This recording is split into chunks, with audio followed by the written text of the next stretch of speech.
How is everybody doing? Thank you for viewing. Do me a favor and subscribe to the channel. It'll help me out. Today we're going to be talking about something pretty common. Keeping betta fish with other fish and even other bettas. Sounds scary, I know. We were brought up in the hobby to know that bettas cannot be put with other fish, including their own, because they'll fight or kill each other. That is not typically true. There's tons of YouTubers out there and people in the world who keep bettas with other fish and even other bettas, males and females. It doesn't work for everyone. It all depends on how you do it. If you see right here in the far left top corner, there's a female betta there. You can also see I have 2 gouramis, a couple platies, a dojo loach, cory cats, and 2 plecos in this tank. I was successful enough to do it in this tank and plus in a bunch of other tanks. How are you successful in doing this? To get bettas to be with other fish, even some fish that people will tell you not to put them with, like gouramis and even dojo loaches. You want to use big tanks starting at 20 gallons up to about 40 gallons of water. Nothing under the 20 and 10 gallon mark. Usually the lowest I would tell you to go is about 10 gallons, and the fish that you're going to be able to put with it is minimum. You want hiding spots, a lot of plants and wood and rocks. This tank, I try to get a lot of plants in it, but if you look at the dojo loach, he rips them apart, eats them or just uproot them, so the plant part doesn't work in this tank. But in other tanks I have a lot of plants, so it helps. I noticed that live plants are better than plastic when it comes to betta and trying to get them with other fish. But that's pretty much the goal. The bigger the tank, the better for the fish. Hiding spots and a lot of vegetation makes the betta feel safer and secure, and that limits the aggression in the fish. In my example of testing this out with multiple bettas and multiple tanks.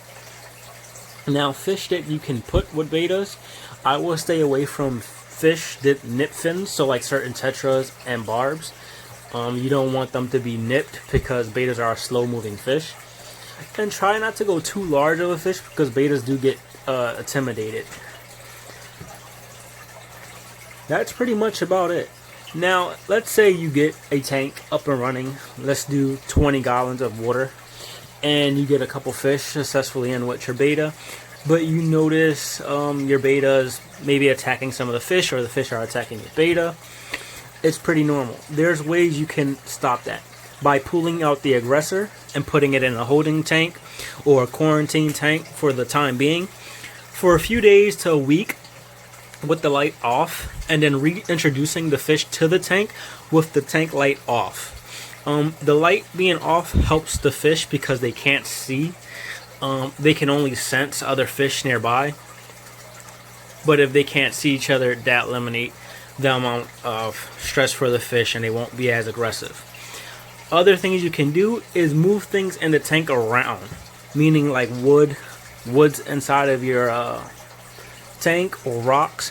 Fish, just like bettas, they actually have territories, things that they like. As you see the 2 little fish to the right bottom hand corner, those are platies. That's kind of their area. They like to hang out literally right there. So most of the other fish don't really go in that area. If you want to stop that, all you do is replace that or move it in a different area in the tank. They lose their territory. The fighting will stop.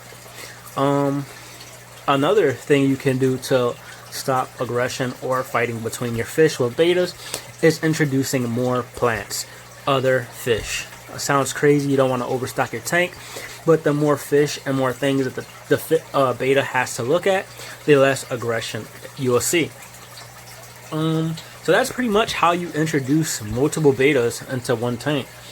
You want to start slow and introduce them slow, and always introduce new fish with lights off. Turn them on in the morning, you might not see any aggression. Even if you get successful in keeping multiple bettas together, every once in a while you might see some shoving, some nipping. It's quite normal, but it's not difficult at all. That's pretty much the do's and don'ts of keeping bettas. So always remember, big tank, a lot of plants, a lot of hiding spots, driftwood, and rocks give the beta somewhere to hide. Slowly introduce fish to the tank with the lights off.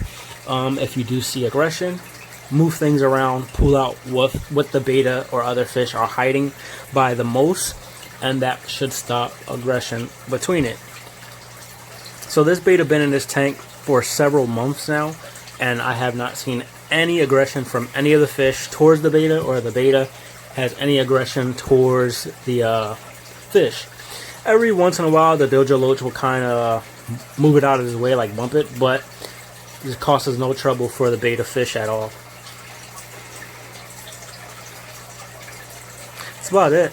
Thank you for viewing. Please subscribe. The next video will be on how to make food for your snails.